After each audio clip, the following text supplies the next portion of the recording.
Hello friends, welcome to my channel Aru cook Gujarati. આજે હું બનાવી રહી છું એકદમ ટેસ્ટી ચટપટું પાકા કેળાનું શાક.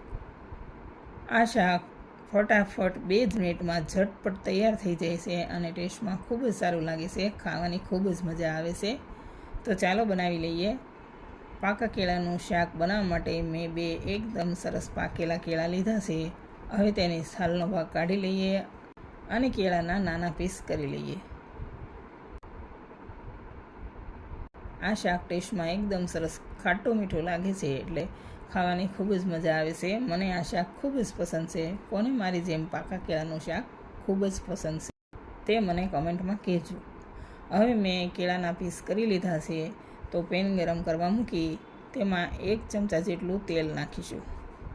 તેલ ગરમ થાય એટલે તેમાં 1/4 ચમચી જેટલી આખી મેથીના દાણા, 1/4 ચમચી જેટલી રાઈ અને 1/4 ચમચી જેટલું આખું જીરું નાખી તેને થોડી વાર ચલાવતા રહી મેથીનો કલર ચેન્જ થાય અને રાઈ કકડે ત્યાં સુધી થવા દઈએ.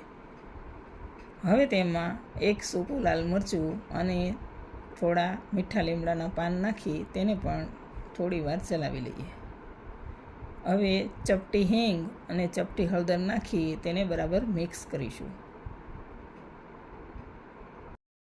હવે પેનમાં આપણે જે કેળાના પીસ તૈયાર કરેલા છે તેને એડ કરી થોડી વાર ચલાવતા રહી સ્લો ફ્લેમ પર થવા દઈએ.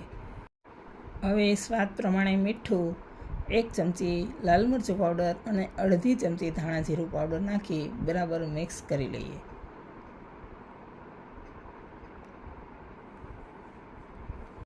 તો ગમે ત્યારે ઓછા સમયમાં આપણે શાક બનાવવું હોય તો આ શાક એકદમ ફટાફટ તૈયાર થઈ જાય છે અને ટેસ્ટમાં ખૂબ સારું લાગે છે.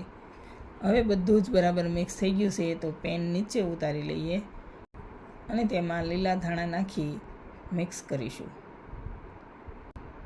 તો પાકા કેળાનું શાક રેડી છે. હવે તેને સર્વ કરી લઈએ. હવે તેમાં થોડા ટીપા લીંબુનો રસ નાખીશું અને લીલા ધાણાથી ગાર્નિશ કરીશું. તો જોતાં જ ખાવાનું મન થઈ જાય તેવું એકદમ ટેસ્ટી ચટપટું પાકા કેળાનું શાક રેડી છે. જો પસંદ આવે તો જરૂર ટ્રાય કરજો. વિડીયો સારો લાગે તો લાઇક, શેર અને અરુ કુક ગુજરાતી ચેનલને સબસ્ક્રાઈબ કરજો. Thanks for watching.